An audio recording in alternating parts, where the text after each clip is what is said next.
오늘 설교의 제목이 강한 자를 결박하라, 이러한 제목입니다. 그래서 한 주간 내내 이 말씀, 강한 자를 결박하라는 그런 말씀이 제 머릿속에 계속 떠나지 않았습니다. 왜냐하면 아, 우리가 지난 1월에 거룩한 군대 소집령이라는 제목으로 제가 설교를 나누고, 그리고 올 한 해 가운데 우리가 치루어야 할 전쟁이 어떤 전쟁인지, 아, 제가 진행하고자 하는 사역들이 어떤 사역인지에 대해서 나눈 적이 있습니다.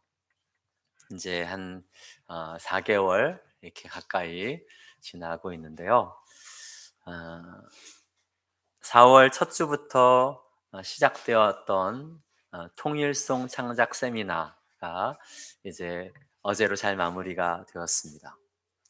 처음 이것을 시작할 때 한 번도 곡을 만들어 본 적이 없는 전공자들도 아니고 악기를 또 잘 다루지 못하는 사람들이 대부분인 그런 완전 아마추어들을 대상으로서 그들이 과연 얼마나 사람들 앞에 발표할 수 있을 만한 수준의 찬양을 만들어낼 수 있을 것인가.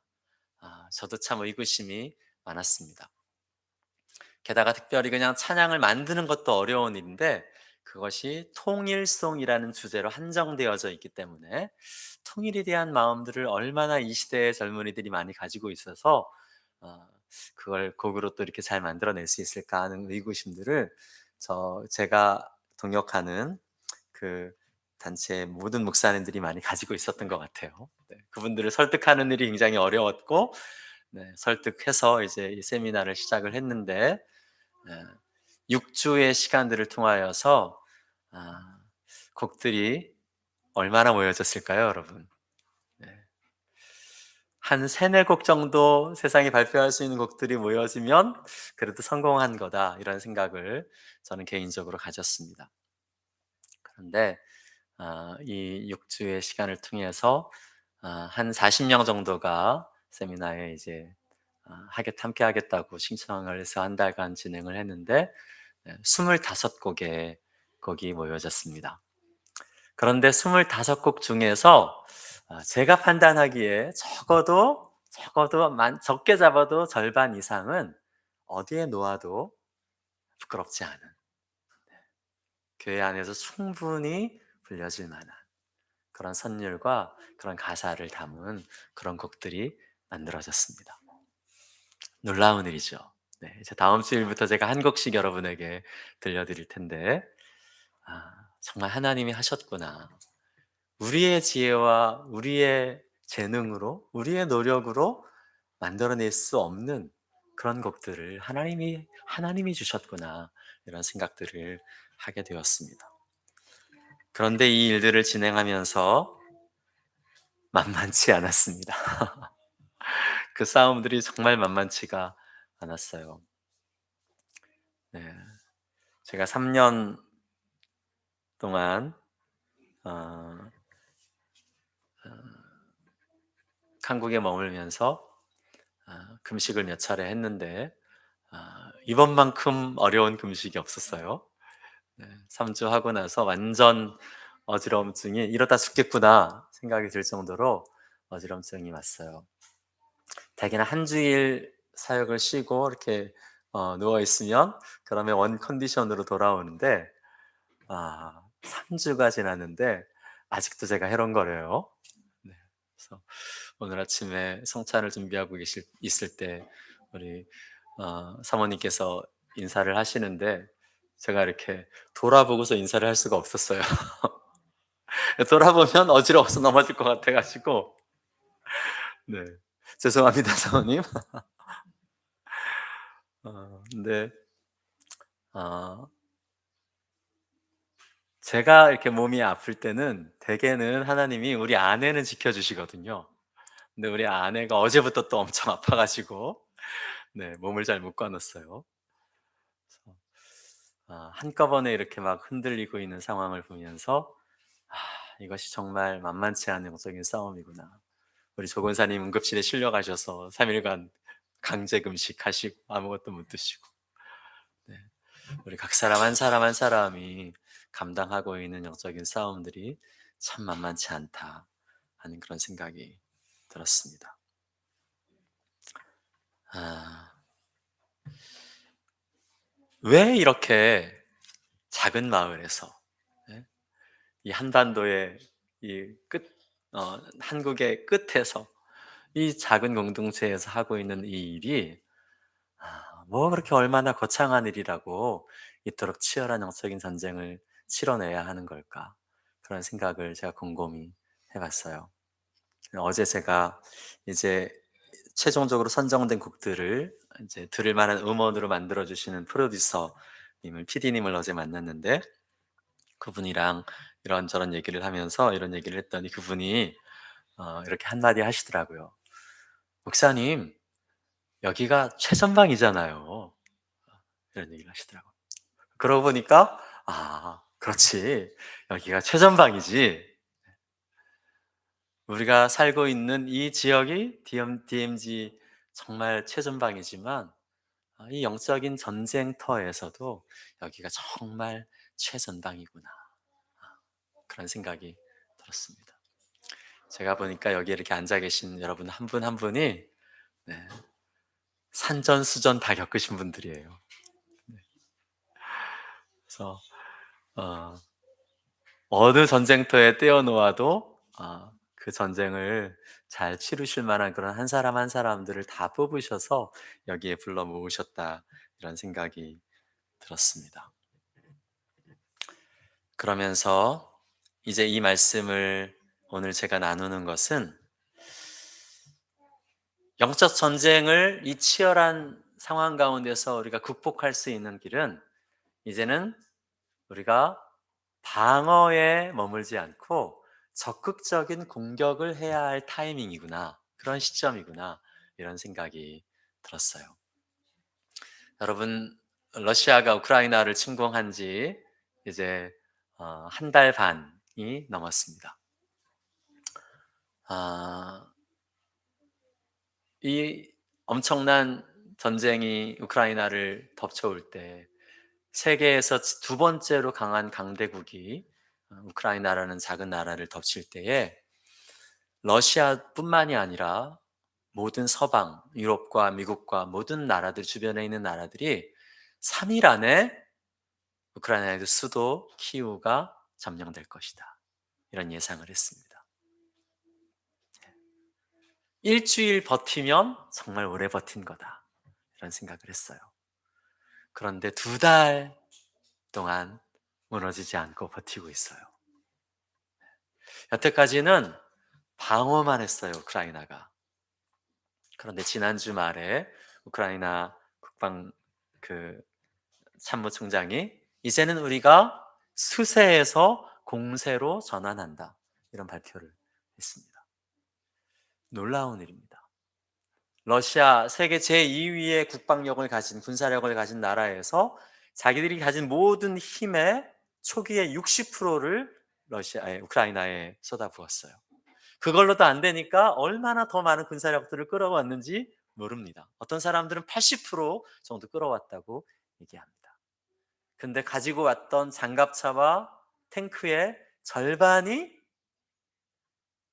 포격에 맞아서 끝났습니다. 군사력은 3만 명에 가까운 사람들이 죽었고 그 이상의 사람들이 부상을 입었습니다. 아무도 우크라이나가 이 정도로 방어를 해낼 거라고는 아무도 생각하지 못했습니다. 수도로 침공하던 그 러시아 군대가 도저히 그쪽을 함락할 수 없자 이제는 동쪽 지역의 국경 지역만이라도 먹자 해가지고 군사를 다 동쪽으로 모아가지고 동쪽 지역에 집중해서 공격을 했음에도 불구하고 2주 동안 전혀 성과가 없습니다. 그래서 이제 우크라이나가 이 러시아의 군대를 국경 밖으로 몰아내기 위한 공세 작전을 시작한 것입니다. 왜 이런 얘기를 하냐면 이 러시아의 사태는 그냥 러시아, 우크라이나의 사태에 머물지 않을 것이기 때문입니다. 하나님께서 이 남과 북을 하나로 만드시기 위해서 북한 안에 어떤 일을 행하시려면 어떤 급변 사태가 일어나야 하는데, 뭐 자연재해를 통해서든 어떤 일을 통해서든 급변 사태가 일어나면은, 그러면 중국과 러시아가 가만히 있을 수 없죠. 삽시간에 밀고 들어올 것입니다. 중국의 국경에는 10만 이상의 군사들이 대기하고 있습니다. 언제나 3일 안에 평양까지 몰고 들어올 수 있는 모든 만반의 태세가 중국에는 되어 있는 것입니다. 그래서 하나님이 중국과 북한을 막으실 수 있는 어떠한 특별한 조치를 취하지 아니하시고, 급변 사태가 일어나면 우리는 통일에서 더 멀리 멀어질 수밖에 없는 것이죠. 러시아의 이 군사력을 2, 3년 안에 회복될 수 없을 지경으로 저렇게 만드시는 것을 보면은, 하나님이 이 통일을 염두에 두시고 행하고 계시는 일이라는 것을 우리가 짐작할 수 있습니다. 그런데 우리가 지금 음, 제가 여러분과 함께 기도하고 진행하고 있는 이 통일송 장작 세미나, 이것도 그러한 거대한 전쟁의 연장선 안에 있습니다. 내년이 이제 정전 70주년이 되는 해입니다. 예레미야의 70년의 약속을 붙들고 우리가 오랫동안 기도해 왔습니다. 해방 70주년, 6.25 70주년, 분단 70주년. 그런데 아무 일도 일어나지 않았죠. 이제 그 70의 숫자를 붙들고 기도할 수 있는 마지막 이슈가 내년 정전 70주년입니다. 저는 하나님께서 이 복음 통일의 놀라운 역사를 이 70주년에 시작하시기를 간절히 기도하고 있습니다. 그런데 그러한 기도가 이루어지기 위해서는 뭐가 준비되어야 한다고 했습니까? 한국교회 전체 안에, 특별히 영적인 지도자들, 영적인 파수꾼들 안에 목숨을 걸고 기도하는 강력한 기도의 불길들이 이 나라에 일어나지 아니하면, 올해 그것이 이루어지지 아니하면, 그럼 내년에 아무 일도 이루어질 수 없다고 제가 얘기했죠. 교회를 깨우기 위해서, 영적 지도자들을 깨우기 위해서, 기도자로 세우신 파수꾼들을 일으켜 세우기 위해서 하나님의 마음과 심장이 담긴 이 통일에 대한 찬양들을 만들고 있는 것입니다. 그런데 이것이 효과적으로 이루어지기 위해서 이제 곡들은 거의 다 만들어졌어요. 근데 이것이 이제 정말 들을 만한 좋은 음원으로 만들어지고, 이것이 한국 교회를 움직일 수 있게 흘러가고 영향력을 행하기 위해서는 이제 우리가 수세에서 공세로 전환해야, 공격적인 영적 전쟁을 지금부터는 여러분이 저와 함께 싸워주셔야 합니다. 오늘 말씀은 우리가 어떻게 영적으로 공격하면서 이 싸움을 감당할지를 함께 나누려고 합니다. 예수님의 사역은 크게 세 가지로 구분할 수 있습니다. 첫 번째는 가르치는 사역. 제자들을 가르치는데 많은 시간을 투자하셨고, 또 무리들에게 말씀을 전하시는 사역들도 행하셨습니다. 그 첫 번째 가르치는 사역 다음으로는, 그 다음에 중요한 것은 병 고치는 사역이었습니다. 예수님은 말씀으로만 사역하신 것이 아니라 무리들이 모일 때마다 그곳에서 소경을 뜨게 하고, 안진뱅이를 일으키고, 중풍병자, 문둥병자를 낫게 하고, 죽은 자를 살리시는 그 놀라운 기적을 사람들의 목전에서 행하셨습니다. 그런데 세 번째 예수님의 사역이 있습니다. 그것은 뭘까요?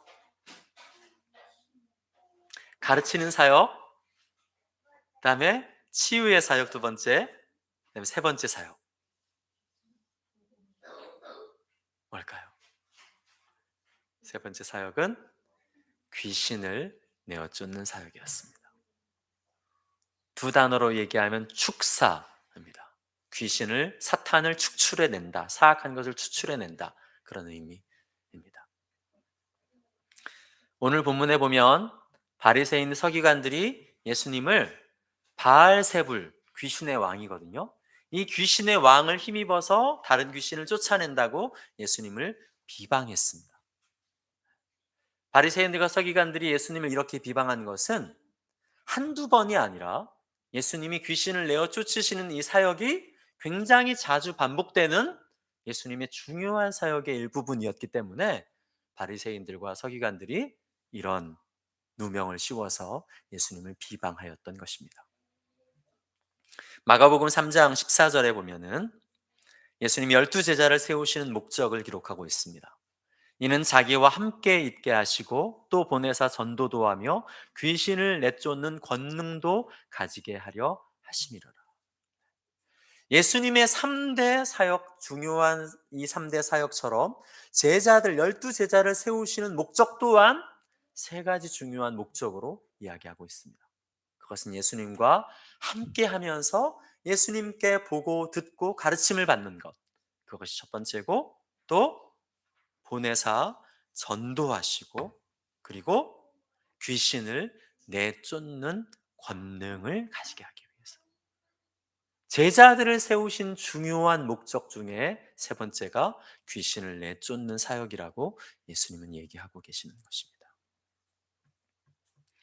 예수님에게 있어서 또 부르신 제자들에게 있어서 귀신을 내쫓는 사역이 가장 중요한 세 사역 중에 하나라면은 오늘 우리에게도 이 사역은 굉장히 중요한 사역들입니다.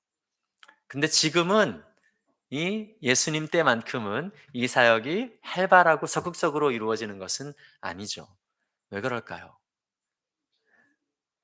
예수님 때에는 예수님이 아직 부활의 승리를 통하여서 사단을 발 아래 밟지 않으셨어요. 그렇기 때문에 사단의 왕권이 더 강력하게 이 땅에서 역사하고 있던 때였기 때문입니다. 그때에 비하면 지금은 사단의 영향력은 많이 축소되었다고 할 수 있습니다. 그러나 그럼에도 불구하고 지금도 여전히 귀신 들린 자들이 있고 또 이 영적 전쟁이 우리의 삶의 곳곳에 벌어지고 있습니다.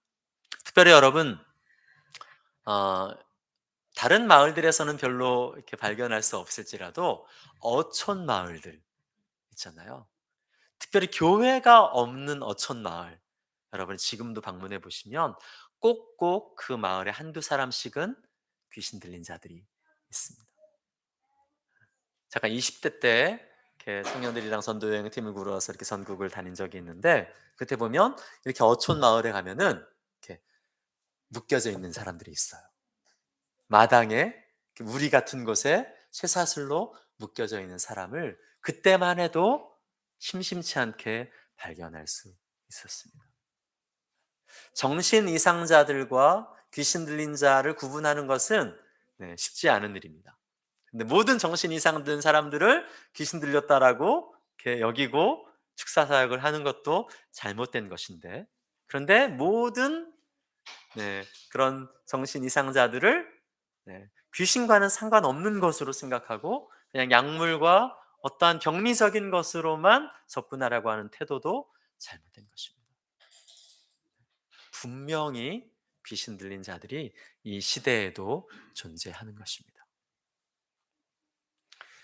에베소서 6장 12절에 보니까 우리의 씨름은 혈과 육을 상대하는 것이 아니요 통치자들과 권세자들과 이 어두움의 세상 주관자들과 하늘에 있는 악의 영을 상대함이라, 이렇게 얘기하고 있습니다. 우리의 삶 가운데 일어나는 많은 사건과 문제와 사고들이 있습니다. 갈등과 싸움들이 있습니다. 그런데 우리가 싸워야 될 대상은 나를 어렵게 하고 나를 공격하고 나를 비방하고 나를 상처 입히는 눈에 보이는 그 사람이 아니라는 것입니다.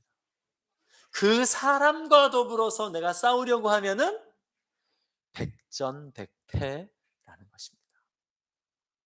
그 사람의 이면에서 보이지 않는 곳에서 그 사람을 통하여서 역사하는 사단의 세력이 있다는 것이죠. 그런데 그 사단의 세력들을 이 에베소서 말씀에서는 네 단계로 이야기하고 있어요.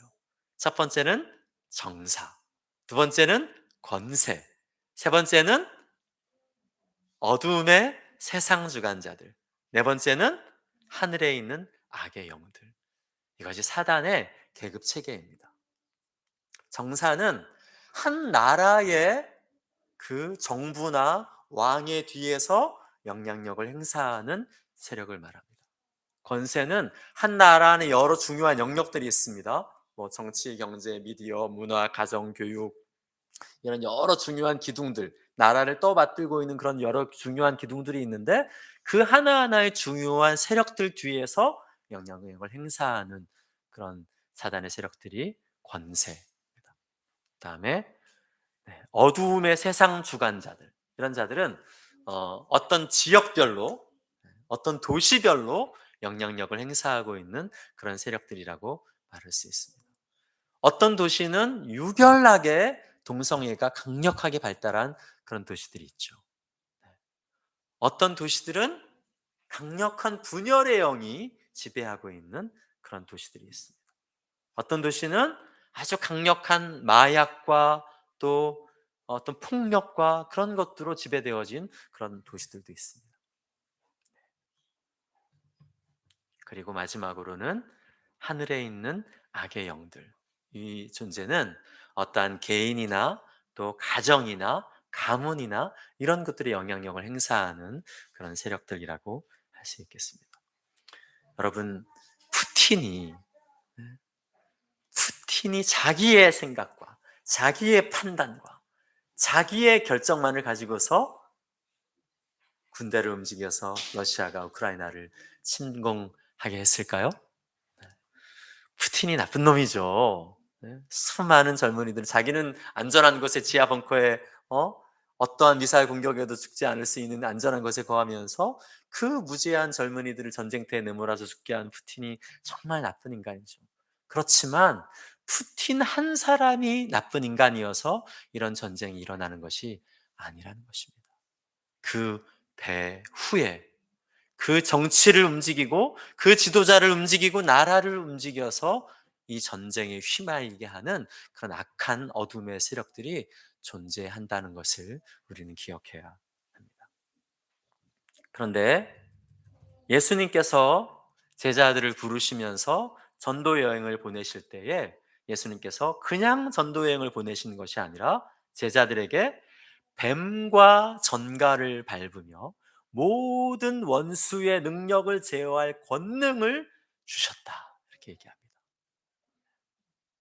뱀과 전갈, 그냥 이 광야에 돌아다니는 이런 뱀과 전갈을 말하는 것이 아니죠. 이런 뱀과 전갈을 밟으면 어떻게 돼요? 내가 죽어요. 네. 보이지 않는 영적인 세력들, 귀신의 세력들을 말하는 것이죠. 그런데 예수님이 귀신을 내어 쫓으시는 권능을 가지신 분일 뿐만이 아니라 예수님을 따르는 제자들에게도 이러한 권세를 위임하셔서 그들도 예수님의 이름을 부르면서 사단을 대적하고 사단을 쫓아낼 수 있는 그런 권세를 제자들도 가졌다는 것입니다. 12제자만 가진 것입니까? 그렇지 않습니다. 이 제자들이 믿었던, 제자들이 선포했던 그 예수의 이름은 오늘 동일하게 우리가 부르는 예수의 이름인 것입니다. 제자들이 특별하고 제자들이 능력이 있어서 그런 일을 행한 것이 아니라 제자들에게 위임된 그 예수의 이름의 권세에 사단이 굴복하고 항복한 것이죠. 전도여행을 마치고 제자들이 예수님께로 정한 날 돌아와 가지고 막 침이 튀겨라 자기들이 행했던 일들을 얘기합니다. 뭐라고 얘기합니까? 주여, 귀신들도 우리에게 항복하더이다. 얘기합니다. 가는 곳곳마다 그들이 이르는 마을들마다 예수의 이름으로 그들이 사단을 결박하고 귀신에게 붙들린 그 영혼을 자유케 하는 놀라운 역사들을 그들이 행하는 것이죠. 우리가 몇 주 전에 교회에 대해서 나누면서 교회의 본질은 방어하는 자가 아니라 공격하는 자다 이렇게 얘기했습니다. 내가 이 천국 열쇠를 너에게 주노니, 베드로에게 너에게 주노니 음부의 권세가 이기지 못하리라. 음부는 지옥이거든요. 권세는 헬라어로는 대문입니다. 원수의 성문에서 장로들이 앉아서 재판을 했기 때문에 그 성문이 권세를 상징하거든요. 그 지옥의 대문이 너희를 견디지 못할 것이다. 그것은 우리가 사단의 견고한 진을 취하고 파하기 위해서 공격하는 자이고 사단은 자기의 지역, 자기의 권세, 자기의 영역을 잃어버리지 않기 위해서 수비하는 위치에 있다라는 그런 의미인 것입니다. 그래서 오늘 우리도 예수의 이름을 의지하여서 적극적인 공격을 해야 할 필요가 있습니다. 어떻게 공격을 해야 할까요, 그러면? 어떻게 사단의 견고한 진을 깨트릴 수 있을까요? 야고보서 4장 7절에 이렇게 얘기합니다. 네.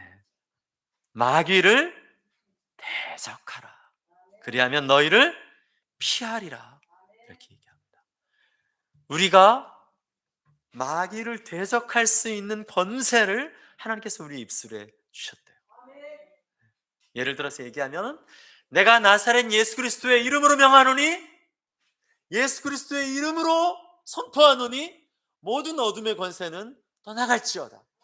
모든 원수의 수족은 예수의 이름으로 결박당할지어다. 너는 그 모든 입술의 거짓말을 멈추고 떠나갈지어다. 물러갈지어다. 이렇게 선포하면서 너를 명령할 수 있다는 것입니다. 물론 어떤 분들은 이렇게 하는 것보다는 주님, 우리가 예수님의 이름으로 사단을 대적합니다. 사단을 물리쳐 주십시오. 이렇게 기도하는 것을 즐기는 분도, 선호하시는 분도 계시죠. 그런 기도가 잘못된 기도는 아닙니다. 그러나 그 기도의 수준에 머물지 아니하고 직접적으로 사단을 향하여 선포하고 명령할 수 있는 권세가 우리에게 있습니다. 주님이 직접, 야고보 사도가 직접 우리에게 사단을 대적하라라고 명령하고 있는 것이죠. 우리가 대적할 때는 그냥 두리뭉실하게 대적하는 것이 아니라 구체적으로 대적할 필요가 있습니다. 구체적으로 대적한다는 것은 사단의 세력들 중에서도 여러 많은 세력이 있잖아요. 정사, 권세, 어둠의 세상 주관자들, 하늘에 있는 악의 영들, 네, 많이 있습니다. 음란의 영, 분열의 영, 폭력의 영, 거짓의 영, 네, 이런 많은 영들이 있어요. 그런데 특별히 지금 이 시기에 우리가 특별히 공격하고 대적해야 할 영들이 있습니다. 그것은 바로 분열의 영입니다. 우크라이나와 러시아의 사이에서 전쟁을 획책하고 있는 그 영의 실체도 분열의 영입니다. 남과 북의 이 사이에서 평화를 깨트려 버리고 미사일을 쏘게 하고 긴장 국면을 조성하고 갈등을 일으키게 하며 보수와 진보가 나뉘어져서 끊임없이 서로를 비난하며 헐뜯고 나뉘게 하며 모든 세대와 세대 간의 남녀 성별의 갈등에서 이 모든 갈등을 일으키고 있는 그 핵심 세력이 바로 분열의 영인 것이죠. 여러분이 좀 신비하게 생각할 수도 있겠는데 한 가지만 나누고 오늘 마치겠습니다. 2019년도에 제가 섬기던 탈북민 교회에서 한 20명 정도 모아가지고 러시아로 시베리아 횡단 열차를 타고 통일을 위해서 기도하는 그런 중보기도 단기 선교를 갔습니다. 최종 종착지가 러시아의 바이칼 호수였습니다. 왜 바이칼 호수에 가야 되는지 잘 몰랐어요. 그런데 앞서 갔다 오신 분의 제안을 따라서 우리가 바이칼 호수로 가서 기도하기로 결정을 했는데, 그럼 바이칼 호수는 한 민족의 시원이라고 일컫는 그런 곳입니다. 그래서 바이칼 호수 근처에 브랴트족이라는 러시아 한 종족이 살고 있는데, 겉모습만 입만 딱 안 벌리면 완전 한국 사람이에요. 생김새가 완전 100% 한국 사람이에요. 중국 사람에게는 몽고 반점이 없죠. 우리와 종족이 다른 민족입니다. 그런데 그 브리아트 종족, 또 몽골 종족, 이런 사람들의 애기 엉덩이에는 몽고 반점이 있어요. 우리와 똑같은 종족이라는 것입니다. 근데 그 브리아트 종족이 살고 있는 그 러시아의 바이칼 호수에는 매년마다 세계 각지에서 가장 내노라 하는 대표 무당들이 모여서 무당 축제를 벌입니다. 각각의 나라의 방식으로 접신을 하고 신내림 굿을 하고 제사를 드리고 그렇게 하는 거예요. 그런데 여러분, 관광객들이 그 주변에 네, 그 무슨 문화 공연 비슷하게 이루어지니까 그 주변에 그거 구경하려고 모여 있다가 매년마다 귀신 들린 사람들이 몇 명씩 생겨요. 저는 직접 보지 못했는데 네. 거기서 가이드를 하는 어떤 분이 얘기해 주시기를 한국에서도 대표 무당들이 거기에 와 가지고 다 이렇게 모여 있으니까 그 브리아트 종족의 어떤 대표 무당이 탁 다가오더니 네, 뭔가 통하는 것이 있는지 한국에서 온 그 우두머리 무당에게 가 가지고 "당신이 여기 이거냐? 아, 나는 여기에 이건데 너는 뭘 할 줄 아냐?" 그랬더니 그 사람이 얘기하기를 "나는 작두를 탄다." 그랬대요. 여러분 작두 타는 무당 보셨어요? 그랬더니 그 사람이 피식 웃으면서 "가져와." 그랬더니 아랫사람이 가져오는데 이렇게 나무 괴짝 큰 나무 괴짝 이렇게 갖고 와요. 밀가루를 담아 있어요. 그 밀가루를 이렇게 쫙 칼 같은 걸로 쫙 평평하게 이렇게 하더니 "자, 잘 봐." 네. 거기에 풀쩍 뛰어들어 가지고 막 춤을 접신하는 춤을 하는 거예요. 내려왔어요. 발자국 하나 안 남아 있어요. 그걸 보고서는 한국의 그 작두 타는 무당이 "형님." 했다는 이런 얘기가 있습니다.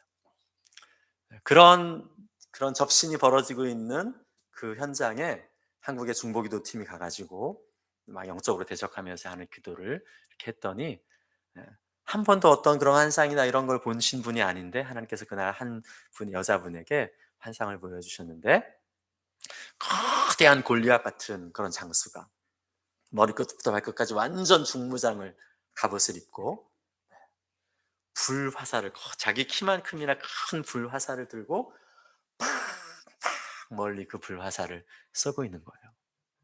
주님 이게 뭡니까? 그랬더니 분열의 영이 이 동북아와 이 땅을 향하여서 끊임없이 분열의 불화살을 쏘고 있는 것이다. 이런 음성들을 주님 주셨다는 그런 얘기를 들은 적이 있습니다. 네. 여러분이 믿거나 말거나 믿으실 수도 있고 안 믿을 수도 있는데 가장 강력한 분열의 영이 러시아를 붙들고 있어요. 그리고 이 땅을 이 동북아를 향하여서 끊임없이 분열의 불화살을 쏘아대고 있습니다.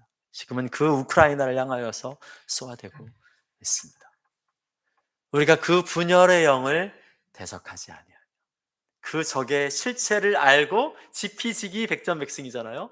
적의 분명한 실체를 알고 우리가 싸워야 될 그 싸움들을 싸울 수 있을 때에 이 싸움을 수세에서 공세로 전환하고 돌파해 나갈 수 있다라고 생각합니다.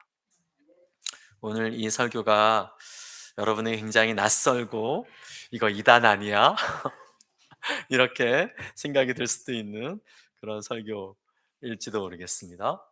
그러나 제가 이런 설교를 좀 위험한 이런 설교를 여러분에게 하는 이유가 있다면 네,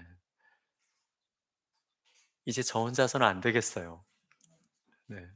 여러분이 같이 싸워주지 아니하시면 제가 더 뚫고 나갈 수가 없겠어요.